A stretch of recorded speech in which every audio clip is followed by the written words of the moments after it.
हवा की गुणवत्ता सुधारने के लिए इंदौर नगर निगम ने एक बार फिर अपनी टीम को एक्टिव कर दिया है। सांसद और निगम आयुक्त ने इसकी शुरुआत की। लोखंडे पुल के पास सरस्वती नदी के किनारे पौधारोपण का शुभारंभ किया गया। हवा की गुणवत्ता सुधारने का प्रयास, हर घर एक पेड़ अभियान का शुभारंभ। 15 अगस्त तक रोपेंगे 2 लाख से अधिक पौधे। बेहतर कार्य के लिए एयर वॉरियर सम्मानित। इंदौर शहर में पर्यावरण संरक्षण को ध्यान में रखते हुए हर घर एक पेड़ अभियान के तहत 15 अगस्त तक 2 लाख से अधिक पौधारोपण किया जाएगा। इस अभियान का सांसद और निगम आयुक्त ने पौधारोपण कर शुभारंभ किया। इस अवसर पर अतिथियों द्वारा पर्यावरण संरक्षण में बेहतर कार्य करने वाले एयर वॉरियर को प्रशस्ति पत्र और मोमेंटो देकर सम्मानित किया गया।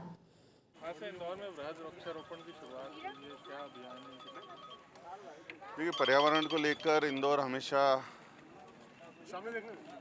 आगे रहता है और उसको ये ध्यान में रखते हुए नगर निगम ने एक पेड़ एक घर का अभियान शुरू किया है। हर घर में पेड़ होना चाहिए। वैसे तो हमारे बहुत सारे घरों में पेड़ लगे हुए हैं, लेकिन उसके बावजूद भी जहाँ नहीं लगे या जहाँ गुंजाइश नहीं है, वो अपने मोहल्लों में, बगीचों में, खुले स्थान पर पेड़ लगा सकते हैं। नगर निगम घर घर पेड़ पहुँचाएगी और मुझे लगता है कि जो उन्होंने लक्ष्य लिया है 15 अगस्त तक का 2 लाख पेड़ लगाने का, और जिस प्रकार का उत्साह शुरुआती दिन में देखने को मिल रहा है, मुझे लगता है ये 2 लाख से पार कर जाएगा। पर्यावरण को लेकर हमारे इंदौर हमेशा पूरे प्रदेश में आगे रहा है। हमने अभी देखा हाल ही में एक इंटरनेशनल संस्था द्वारा इंदौर में क्लीन एयर कैटलिस्ट के रूप में इंदौर को चुना है। ये हमारे लिए बहुत सौभाग्य की बात है। पूरी दुनिया में 2 ही शहर चुने गए हैं, एक इंदौर, दूसरा जकार्ता। तो ये एक बहुत इसलिए है कि किस प्रकार से हमने स्वच्छता में काम किया है और पिछले साल हमारा पोल्यूशन कम हुआ है।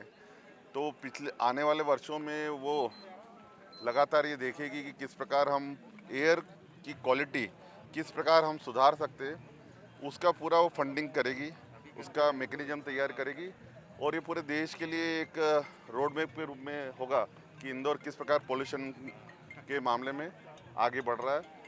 उसमें ही एक कदम है आज वृक्षारोपण का। हर साल वृक्षारोपण होता है, बृहद स्तर पे होता है, लेकिन देखभाल की कमी की वजह से ऐसे अभियान सार्थक नहीं हो पाते। नहीं, मैं इसमें सहमत नहीं हूँ।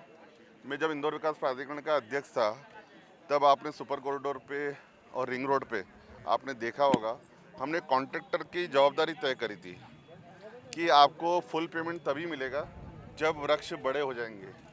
और मुझे बताते हुए खुशी है कि हमने पार्ट पेमेंट करा था और पार्ट पेमेंट करते करते ही आगे उनको फुल पेमेंट हुआ था। आज भी हम जितने वृक्ष लगाए हैं हमारे रिकॉर्ड में उतने वृक्ष हैं। ये पुरानी बात है कि इतने वृक्ष लगते नहीं लगते। वन विभाग से भी पिछली बार जब बात हुई थी, उन्होंने भी लक्ष्य रखा है कि वृक्षारोपण का, और उन्होंने पूरी टीम लगाई है इंदौर क्षेत्र में, शहरी क्षेत्र में और ग्रामीण क्षेत्र में भी।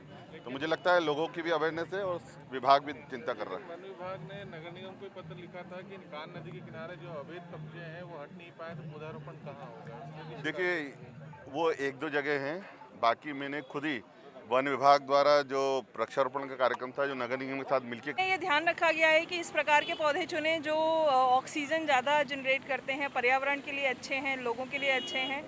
नदी के किनारे हम लोगों ने कोशिश की है कि ऐसे पौधों को लगाया जाए जो मिट्टी को पकड़ के रखते हैं, जिनकी जड़ें, ताकि पानी के कटाव से होने वाली मिट्टी को रोका जा सके। और इसके अलावा जो घरों में लगाए जाने वाले पौधे हैं जो एयर प्यूरीफायर होते हैं नेचुरल, जिसमें मनी प्लांट है, स्नेक प्लांट है, तुलसी के पौधे हैं, एलोवेरा है जो बहुत फ़ायदेमंद होता है। इस तरीके के पौधों को प्रायोरिटी पे रखा गया है। बाढ़ पीड़ितों की राहत के लिए सामग्री पहुंचाई जा रही है इंदौर नगर निगम से। मैम, इसके साथ साथ वर्कशॉप से भी वाहनों को भेजा गया है। क्योंकि नगरीय प्रशासन विभाग ने ये आदेश दिया हुआ था कि इंदौर नगर निगम श्योपुर कला में होने वाला जो नुकसान है बाढ़ के कारण, जो दिक्कतें हुई हैं वहाँ के लिए मशीनरी उपलब्ध कराएगा और अन्य जो राहत सामग्री हम लोग दे सकते थे उसे देने के आदेश हुए थे। इसी क्रम में हम लोगों ने यहाँ से जो कीचड़ निकालने के लिए, जहाँ पानी भर गया है उसको डीवाटरिंग करने के लिए जो मशीनें ज़रूरत हैं उनको भेजा है। साथ ही साथ उन मशीनों को ऑपरेट करने के लिए 2 सब इंजीनियर्स के साथ में लगभग 22 लोगों का एक टीम भी गई हुई है।